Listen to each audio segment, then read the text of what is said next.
Bonjour et bienvenue sur la chaîne Flamme et Psy. Vous y trouverez des tirages d'oracle relatifs aux énergies de la semaine pour les flammes jumelles, mais aussi des outils tels que des méditations et des soins pour favoriser le parcours flamme jumelle qui passe par l'intégration de l'amour inconditionnel qui nous rapproche de notre âme et qui est un nécessaire retour à soi-même dans ce parcours.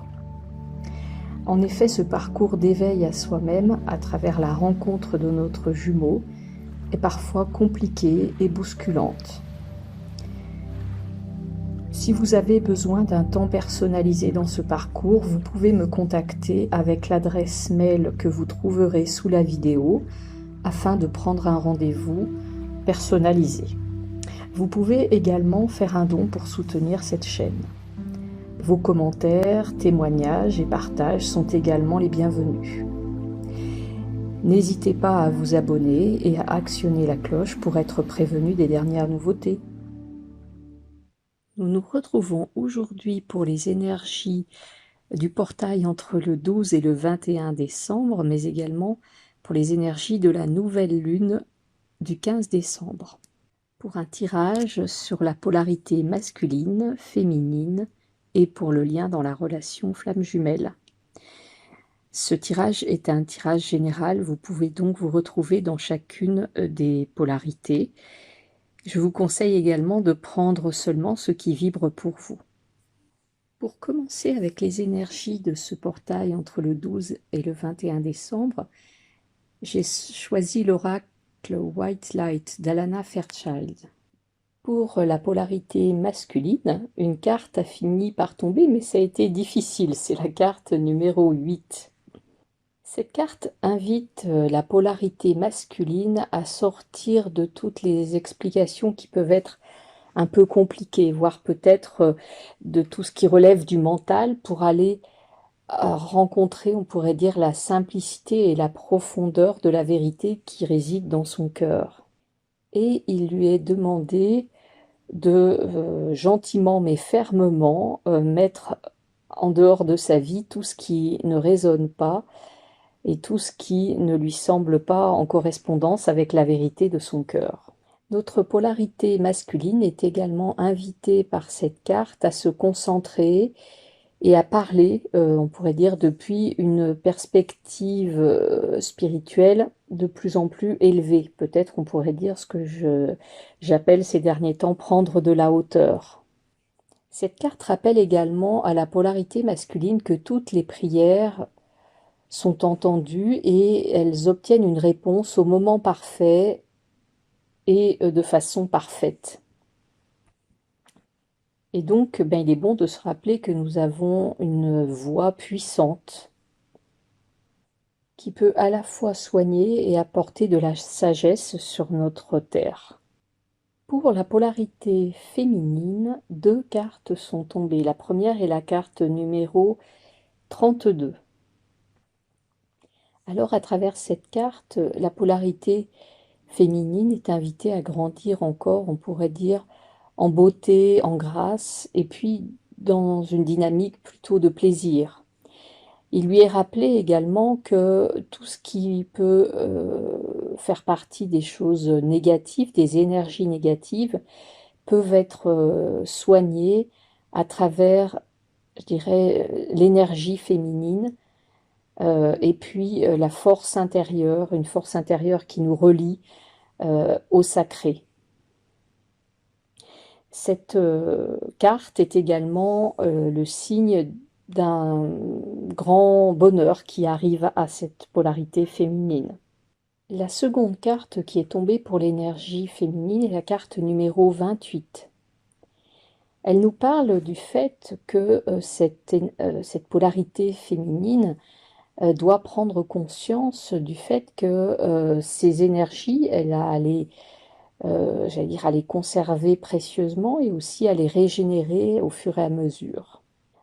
Cette polarité féminine est également invitée à laisser ses actions correspondre à son propre rythme intérieur plutôt que de se forcer par rapport à des éléments extérieurs qui viendraient lui imposer un rythme qui ne lui convient pas. Peut-être cette carte vient de nous rappeler aussi que plus nous sommes connectés en notre centre et plus nous réalisons, j'allais dire que finalement les événements que nous vivons sont reliés un petit peu à notre énergie intérieure du moment finalement. Comme par hasard, par exemple, un jour où nous sommes fatigués, ben, il n'est pas exclu que certains rendez-vous, certaines obligations s'annulent. Donc la polarité féminine va être invitée à observer de plus en plus, on pourrait dire, comment la vie s'ajuste un peu à son niveau d'énergie, à sa puissance du moment, on pourrait dire, ou au contraire à son besoin de repos. Et que cet exercice-là, on va dire, ou en tout cas cet ajustement, c'est ce qui va permettre aussi sans doute à la polarité féminine de vibrer de plus en plus et en tout cas de manifester de plus en plus sa lumière dans le monde. Pour le lien, la carte numéro 31 est tombée. Alors cette carte nous rappelle que plus nous allons être en contact avec notre essence intérieure, plus on va être en paix avec qui nous sommes et plus on va l'accepter. Ceci incluant aussi à la fois nos parts, je dirais, de force, de lumière et nos parts d'obscurité.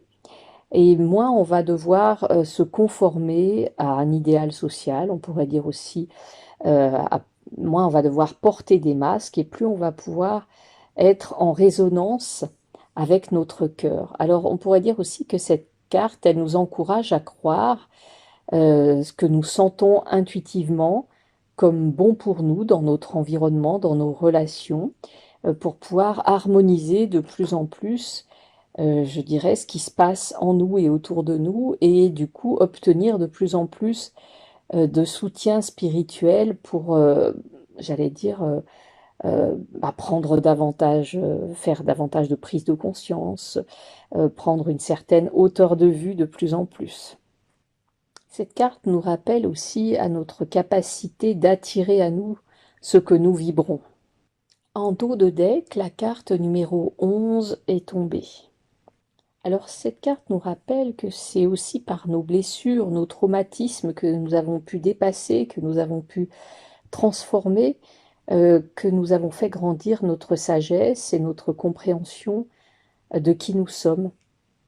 Cette carte nous rappelle également que nous pouvons croire, j'allais dire, en ce processus de soin qui se cache, on pourrait dire, derrière chaque événement de notre vie, et que finalement, ces processus arrivent au moment où ils doivent arriver et de la meilleure façon. Et que nous pouvons faire confiance aussi au fait que la vie nous envoie à chaque fois des épreuves ou des leçons, que nous sommes suffisamment grands, on pourrait dire, pour pouvoir assimiler le mieux possible. Alors pour affiner un petit peu ces messages concernant le portail du 12 au 21 décembre, j'ai choisi l'oracle Les portes des mondes mystiques de Denise Linn. Alors pour la polarité masculine, une carte est tombée, c'est la carte prendre soin de soi. J'accepte et j'aime ce que je suis. Alors on pourrait dire aussi que cette carte nous rappelle que nous avons à devenir, ou en tout cas cette polarité masculine a à devenir de plus en plus son propre défenseur, et qu'il a à prendre soin de lui-même avec bienveillance et douceur. Cette carte invite également cette polarité à se concentrer sur ce qu'elle a de merveilleux et de remarquable. Elle rappelle également que lorsque nous sommes davantage dans notre bien-être, nous sommes plus aptes ensuite à prendre soin des autres et à contribuer positivement à leur existence. Alors cette carte invite la polarité masculine à se poser quelques questions. Par exemple, existe-t-il un obstacle qui m'empêche de prendre soin de moi-même, de prendre du temps pour moi? Comment puis-je améliorer ou comment puis-je m'améliorer dans ce domaine? Et si je prends soin de moi, comment les autres vont en bénéficier? Alors j'ajouterais peut-être aussi que parfois, quand on n'a pas l'habitude de prendre soin de soi et de prendre du temps pour soi, cela peut susciter aussi de la culpabilité qui va être importante aussi à identifier pour pouvoir s'en libérer. Pour la polarité féminine, décidément un peu plus bavarde aujourd'hui, deux cartes sont tombées. Simplifier sa vie. J'apprécie les plaisirs simples de la vie.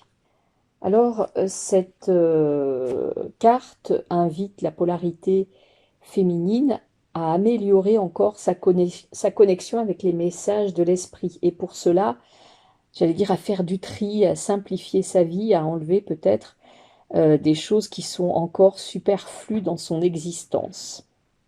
Alors, cela peut inviter cette polarité féminine à la fois à alléger son emploi du temps, mais peut-être aussi son environnement, que ce soit son environnement de travail ou sa maison. Peut-être qu'il y a certaines pièces qui sont maintenant trop encombrées et qui, on pourrait dire, créent une espèce de stagnation. Les questions que cette carte invite à poser sont des questions comme: que puis-je supprimer de ma vie pour l'enrichir et pour me réapproprier mon pouvoir? Qu'est-ce qui m'empêche de me simplifier encore la vie? Quel sera l'aboutissement ultime si je simplifie mon environnement et mes activités? Pour cette polarité féminine, une seconde carte est tombée. Apporter une différence. Ma lumière intérieure brille tout autour de moi. Alors on pourrait voir cette carte comme la conséquence de la précédente, hein, c'est-à-dire que finalement, plus on a allégé les choses, plus on va pouvoir rayonner en quelque sorte. Mais cette carte nous rappelle également que de simples gestes, parfois très discrets, peuvent avoir un grand impact sur les autres. Par exemple, un sourire échangé avec une personne que nous avons croisée, même si c'est un petit peu difficile en ce moment, un geste de gentillesse.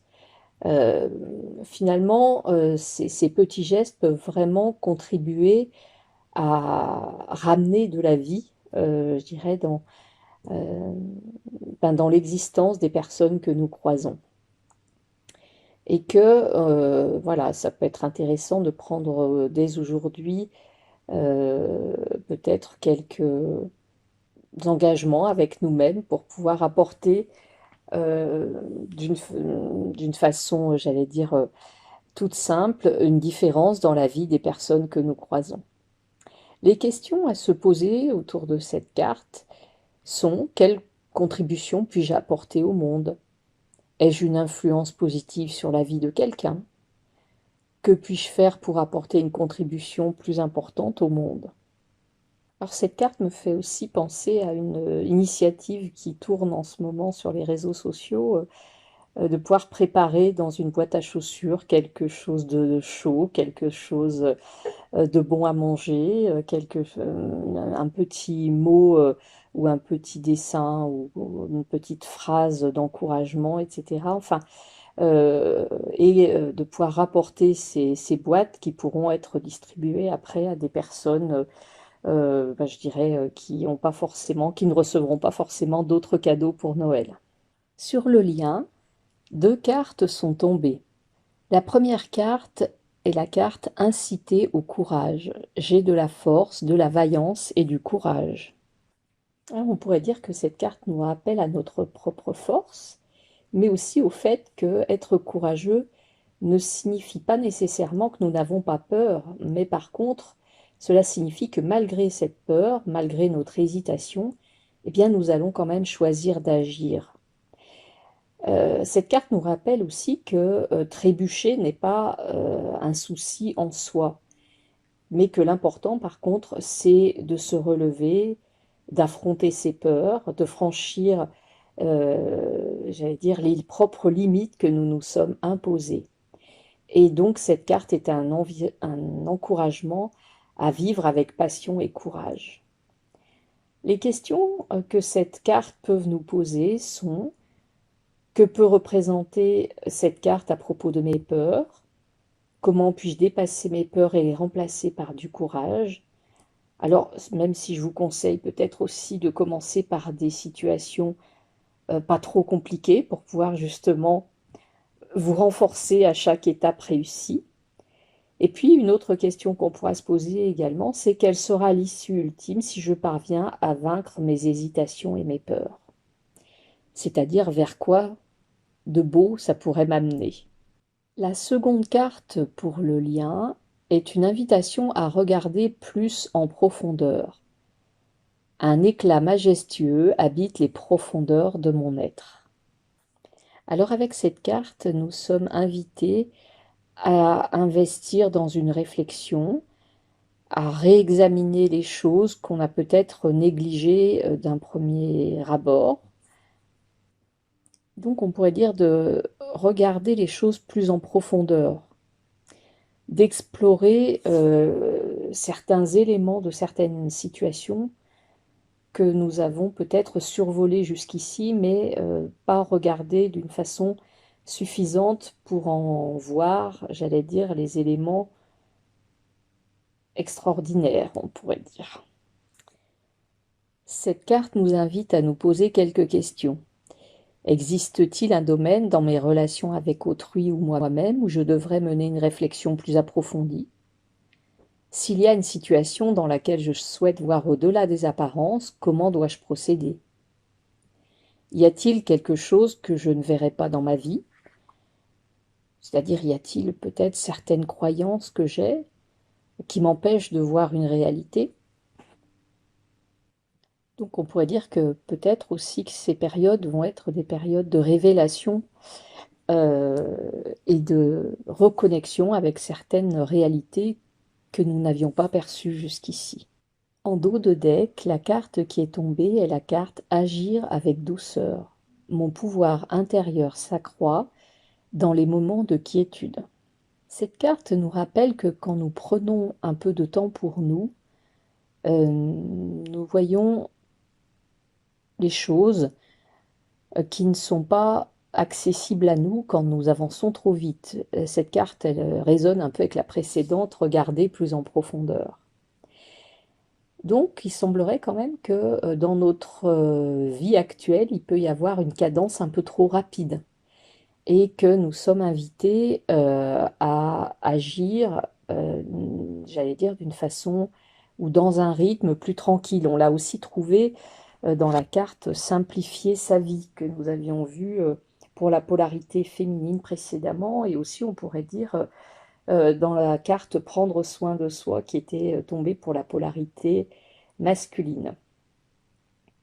Alors, cette carte nous invite aussi à résister à la tentation ou à l'envie d'agir selon notre première réaction instinctive et émotionnelle, mais plutôt de prendre le temps justement d'analyser la situation et de contacter notre intuition profonde, c'est-à-dire ce que notre cœur pense de cette situation.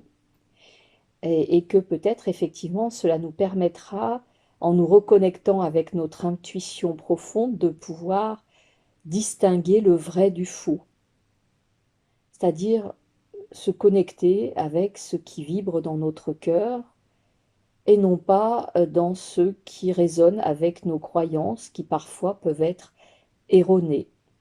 Et donc cette carte nous rappelle aussi que c'est en se laissant aller au moment présent que l'on a accès à notre vrai pouvoir intérieur.